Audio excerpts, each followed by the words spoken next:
How do you feel? Great. You don't like it? It was good. I liked it. Because here's the thing. You said, keep it short. Mm-hmm. Boom, boom, boom. We did that. We did it. Because what happens is you start to talk a little bit too long-winded. Some players was like, really? Just give me a snippet of what I need to know. 18 commits. What do we think as far as what they could do? I disagree with your take. That's good. Controversy. We need some of Well, that. Controversy. We do need more of that. Where you say, what? No, I think Oregon's going to rise up. I didn't say that. But I can tell you this. There's another team. I didn't want to put that on Oregon. I didn't want to put that on Oregon.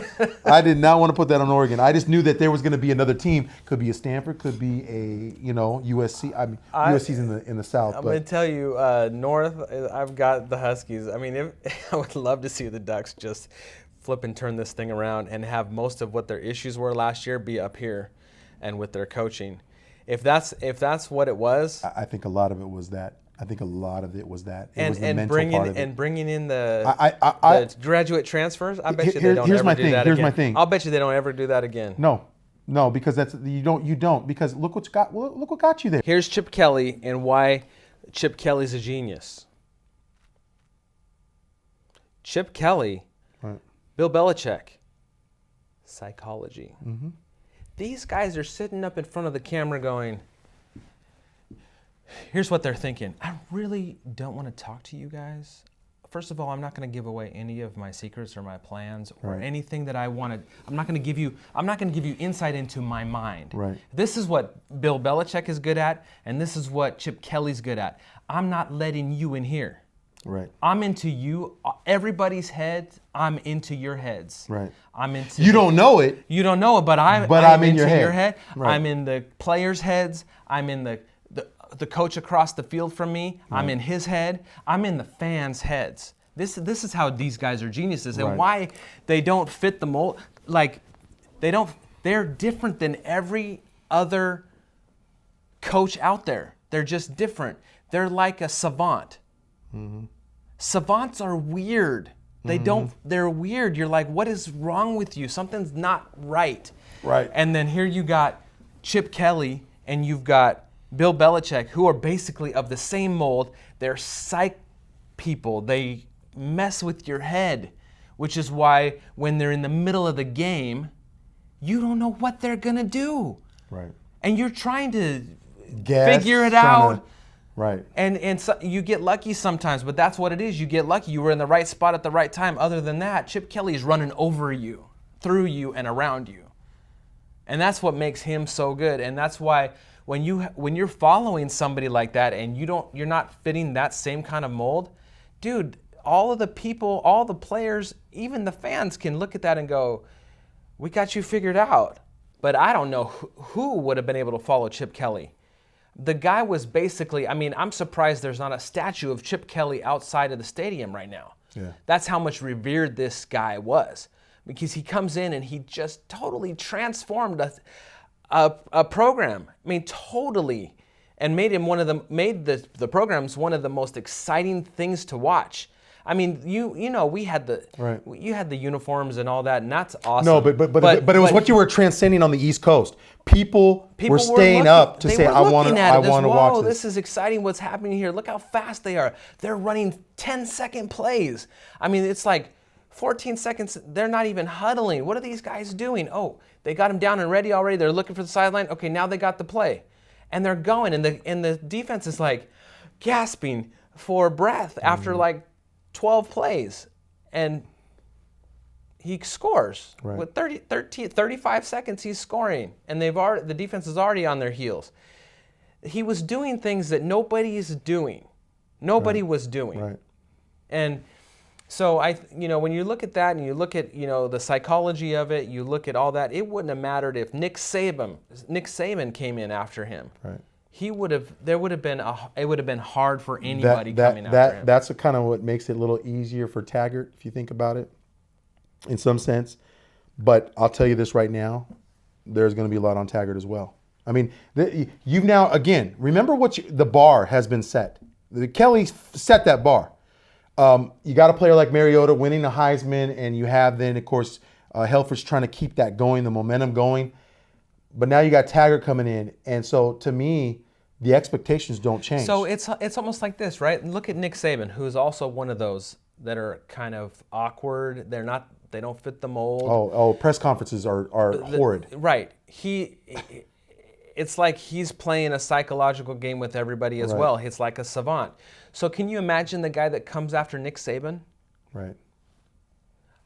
I feel bad for that guy. He's not going to last 3 years. Right. It doesn't matter who it is. Well, it could be Steve Spurrier. You've had now Alabama's fans now so used to being. Well, they got 5 championships with that guy. Right. So. And they're contending for the college football playoff every year. Every year. I see him as more of a again, as it was highlighted, a statistician. Statistician. It's not the easiest I know word it's to not. I'm not even going to say it. Stats guy. Stats guy.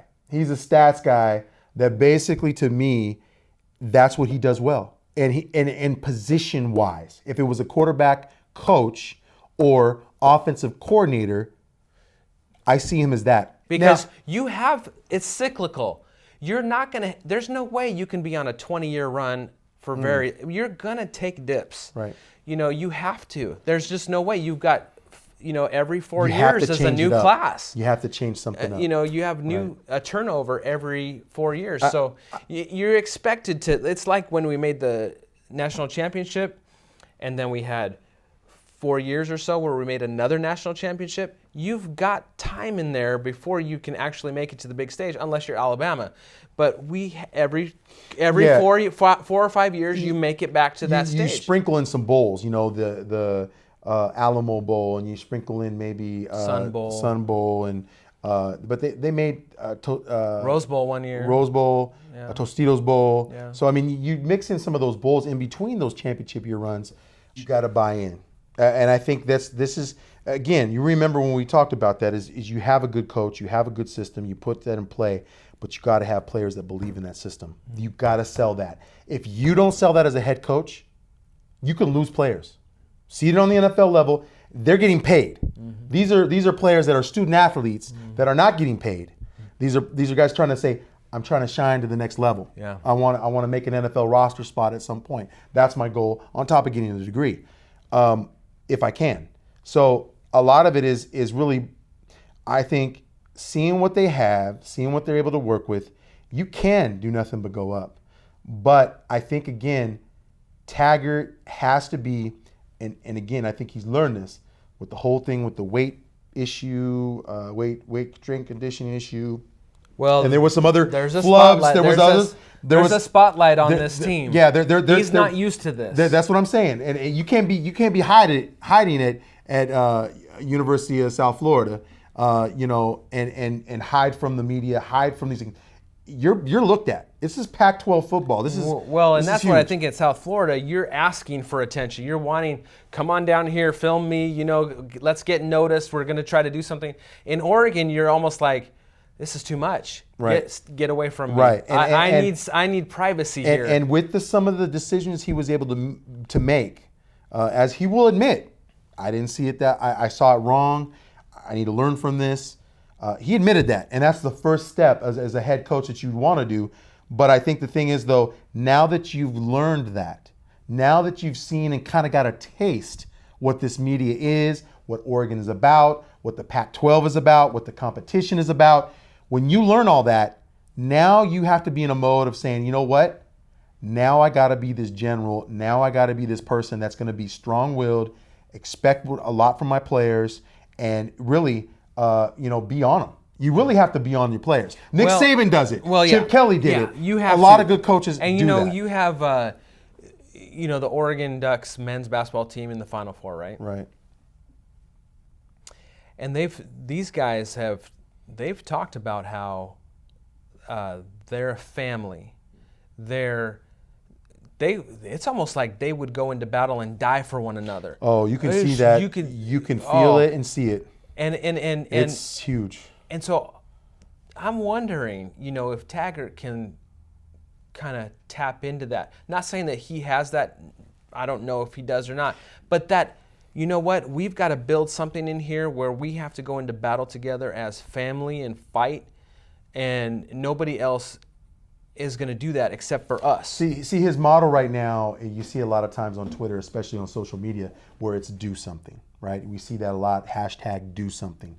I think that morphs into as well, you know, what Oregon Ducks men's basketball team, and let's be honest, the women's too as well. Oh, Final Eight. You know, you see what they're able to do. They're going up against UConn. Yeah, tonight. Yeah. So, but when we look at that, yes, you can grab a little something. Coaches always do that. They always look at Dana Altman. I want to peep in and we'll see what Dana Altman is doing. See, maybe I can grab a little bit of that mojo over here to the Oregon football program. But I think, again, it's going to base on this. Do something.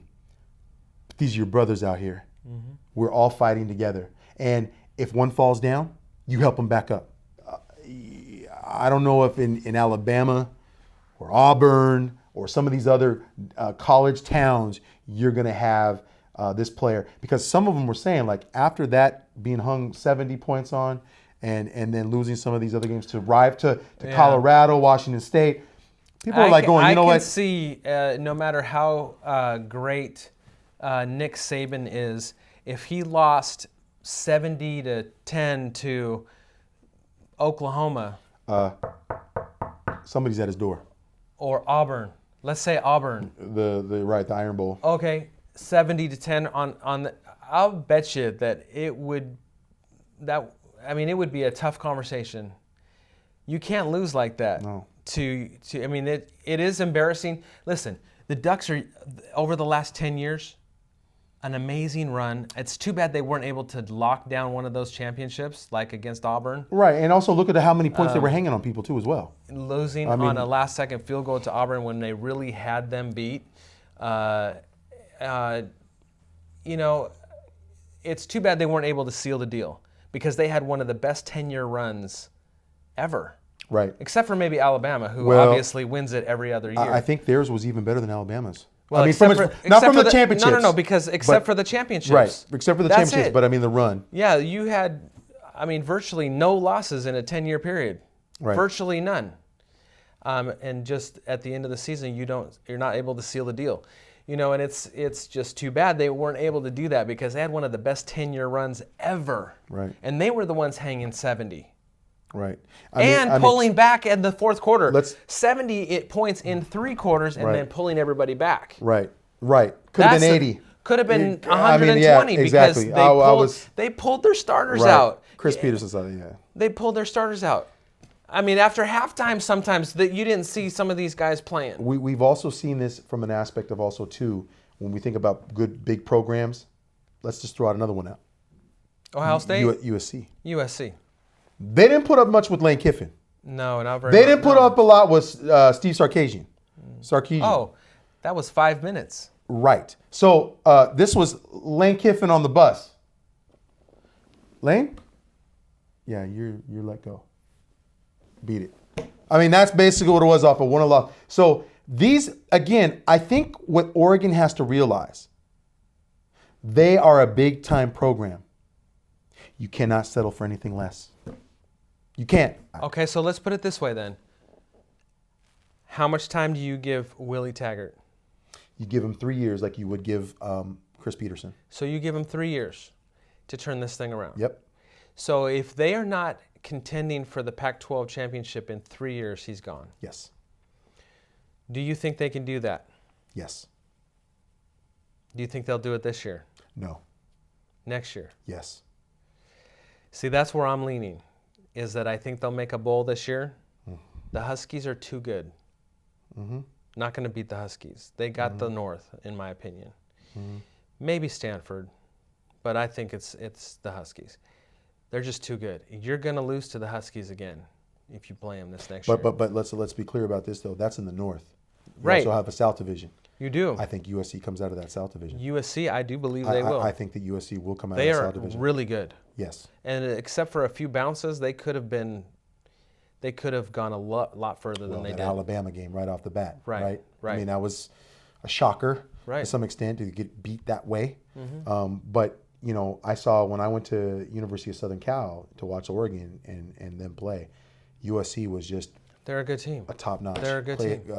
Coach Helton. See, and this is the thing is now you got the Ducks on the downslide, and you've got 2 or 3 teams that are rising. And this is kind of the cyclical thing. I mean, even if you get up there in a year or 2, you're looking at having a hard time beating these squads because they're good. I mean, in this run that the Ducks have had, there hasn't been any team close to them. Yeah. Stanford has been their Achilles heel. Well, If David not Shaw. for Stanford, they probably would have been to at least one other championship. Right. Maybe 2. I mean, David Shaw is no bad coach. He's a good coach. Oh, he's a good coach, and that's a good team. Yeah. Trust, Right. And again, think about they've had their number. Hold on. Well, and why? Think about who. Yes, big in the team. trenches. Big team. They recruit those big offensive tackles. They recruit those big defensive tackles as much as they can. Because, again, they're getting them from the California area. But then again, too, Stanford is not an easy school to get into. That's number one. You have to be a good student athlete, a good student. But I think that's an equation there that fits in. But they're able to grasp those big trench coats. Where they used to run that power running back offense to where they'd have like 7 or 8 guys on that line and have one running back and then just bulldoze them over. Oh, you just look at the running backs that they've had in the last couple of years. I mean, you're looking at Christian McCaffrey, Toby Gerhart. And Toby's, he's still in the NFL, and I think he's a backup running back there. Is he still with Minnesota? No. So they let him go. Let him go. Well, but what he was able to do on a college level. Well, and that's what I'm saying is we'll see what Christian McCaffrey can do, but running behind those guys, blowing holes wide open for you, there's a reason why the Ducks lost to those guys 2 years in a row, I think it was, where they had the chance to go to the national championship and they didn't end up getting there because of Stanford. So you're going to see that in the next couple of years. You're looking at USC and you're looking at the Huskies. Those are your 2 teams that you got to be really concerned about. So this year, I'm giving it back to the Huskies. I mean, they're a great team, good coach. I see them running over the North. But I do think this is both the Ducks and the Beavers rising this year, with the Beavers slightly behind the Ducks and the Ducks probably winning 8 games. I think the Ducks can win 8. And I kind of, this is interesting about this, though, is that, we were talking about Taggart having these 3 years to be able to do something for the Oregon Ducks and leading them possibly to a Pac-12 championship or possibly even a college football playoff. Right, but but see what I'm saying is it was a mess. Everybody's leaving, then nobody wants to be there. And I don't know if it had, because after Jim got fired. That's an administration issue. But that's what happened after Jim got fired. Right. Because it was a firestorm. Then everybody just said, no, I'm not doing it. Yeah. Because, Jim's a good coach. He's a good coach. They made it to the Super Bowl. He's a good coach. Right. I don't know what happened with the front office and him. I have no idea. But again, it's that formula of front office, coaching, and player development and player evaluation. All I'm saying about that, about the Niners, is they needed a lot. They need in every position. Every position they needed help everywhere. They still need help everywhere. That's what I'm saying is I don't know. You can't give a guy 1 year to turn a franchise around that's a mess. No, you can't. The mess that you created. Yeah. You created the mess. Right. You created this mess. You bring in Chip Kelly, and that's still a mess. And you let the GM go. Right. You fire him. Right. And now you expecting Chip Kelly to turn this, and because it doesn't turn around in 1 year, they only win 2 games or whatever, now you fire him. You should have fired yourself. Right. For messing the whole thing up in the first place. Right. Ownership has to look at themselves in the mirror and say, we messed up. Well, you should have. No. It is hard to say what happens behind closed doors because Jim Harbaugh, I guarantee you, he's not the easiest person to get along with. No. I will guarantee you that. But how many good. Is Bill Belichick? I mean, let's be clear. Him and the owner. Let's be clear. They have. Listen, No. Robert Kraft and Bill Belichick have established a good relationship. And hello, rings on fingers makes a big difference. But what I'm saying is you have to have the right. Jim Harbaugh wins that Super Bowl. Is he still coach of the 49ers? He's still coaching the 49ers. See, that's what's messed up. Right.